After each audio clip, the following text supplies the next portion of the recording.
নমস্কার। অনেক মানুষ এমন আছেন যারা কোনো কিছু অপরাধ করেনি, কোনো কিছু করেননি, উল্টোপাল্টা তাদের উপরে অভিযোগ লেগে যাচ্ছে। এবার তারা জানে একমাত্র যে আমি কোনো রকম পাপ করিনি, কোনো অপরাধ করিনি, বা কোনো এমন কিছু কাজ করিনি যেটাতে আমাকে সাজা দেওয়া হোক। প্রত্যেক মানুষের জীবনে কোনো না কোনো সময় যে দোষগুলো আসে, দেখুন এটা কি হয়, এটা আমাদের পূর্ব জন্মের একটা দোষ থাকে, তার জন্য এগুলো হয়।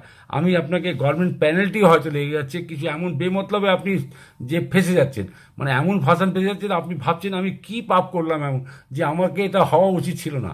মনের মধ্যে এত গিল্টি ফিল হয়, কি বলবো আপনাকে, বলা যায় না। এটাকে আমি বলবো একটা উপায় করবেন, আপনার আশেপাশে শ্মশান যদি থাকে, সেখানে তামার পয়সা, একটা তামার পয়সা নিয়ে ওখানে গিয়ে ফেলে দেবেন, শ্মশানের ভেতরে ফেলে, ভেতরে ঢোকার দরকার নেই, সেখানে ফেলে দিন। আর আপনি করে দেখুন, দিনের বেলা করবেন, কিন্তু যেটা মাথায় রাখবেন দিনের বেলা করবেন। যতই আপনার উপরে লাঞ্ছন লাগছে, অভিযোগ লাগছে, সমস্ত কেটে যাবে। কয়েকটা দিন করে দেখুন না, বিশেষ করে 3বার করলেই দেখবেন আপনি মুক্তি পেয়ে যাবেন।